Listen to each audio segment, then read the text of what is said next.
I would like to play in halls, but basically the name just came from, I just needed a name, so I just picked one that sounded pleasing, but I figured it went with the sound, kind of a echoey kind of name.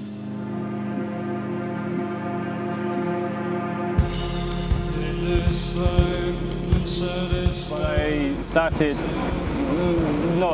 teenage years. I always wanted to be in a band, but didn't really have anyone to play with, so I wrote a lot of music. Not by choice. I had to write a lot of music by myself, but it was all rubbish. I didn't really know what I wanted to do. I just wanted to make something, and then it just ended up being. I just got used to making music by myself, I think. So it means I struggle to work with other people. I've tried being in bands before. It's not really worked out, but I've gotten used to being on my own.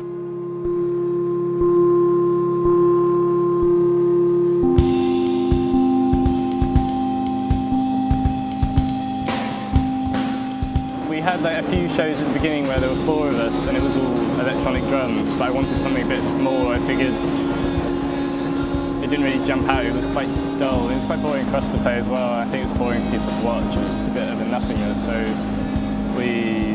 I decided to have Ian on drums, and he adapted so well. And in fact, a lot of the songs, there's a few new songs I recorded with live drums that he's brought something new to it. I knew I wanted the live drums for it, but he's gone and written new parts for it, which have completely changed the songs for the better. So it's not just in the live bit, it's also recording and starting to move into drums as well.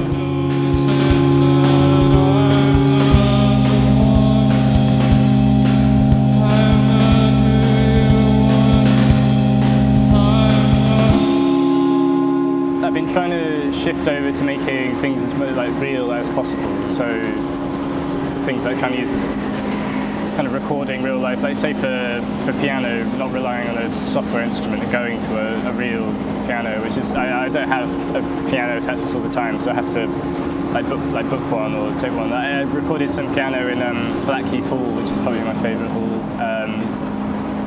and it sounded beautiful. So it's nice. It's pushing me to make this. I want to push myself, especially with the new stuff. So I've been making this move to make it as real as possible, I think, and rely less on especially MIDI and kind of things like that. So with the Fragile EP I felt more comfortable with my voice already, but it's still quite muted. I mean, it's not, the focus isn't on the vocals, but I've definitely brought them forward and kind of spent more time working on things like lyrics and kind of, but also it's more of a, I mean, it'll be the first full length, so there's more of a kind of overarching, not really a concept, but like, it's definitely the biggest thing I've done. I'm so proud of it.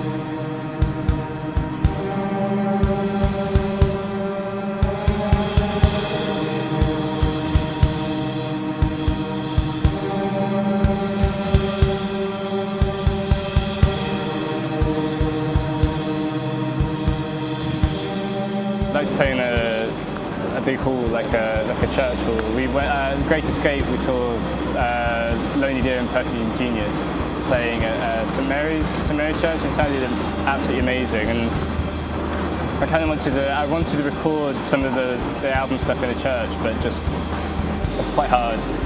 like logistics-wise, it didn't really work out, and it was a bit of a nightmare trying to organise everyone it just didn't really work out. So I'd like to get the chance to perform all the new tracks as they're intended to be in a massive space. So, and I think a church would work really well.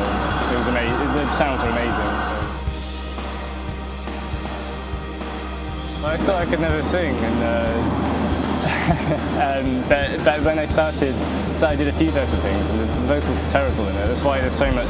I mean, it's not the only reason, but there's so much reverb on them. So I just had to disguise all the kind of the bum notes and things, and my horrible nasally voice. But I just got used to the idea of me being a singer. I think it's just made me more confident in general to kind of really like push forward. And I'm really influenced by, like, it'd be a lie to say I'm not influenced by Radiohead and Tom York. It's just one. I think everyone is. So, but I'd say just what came naturally. I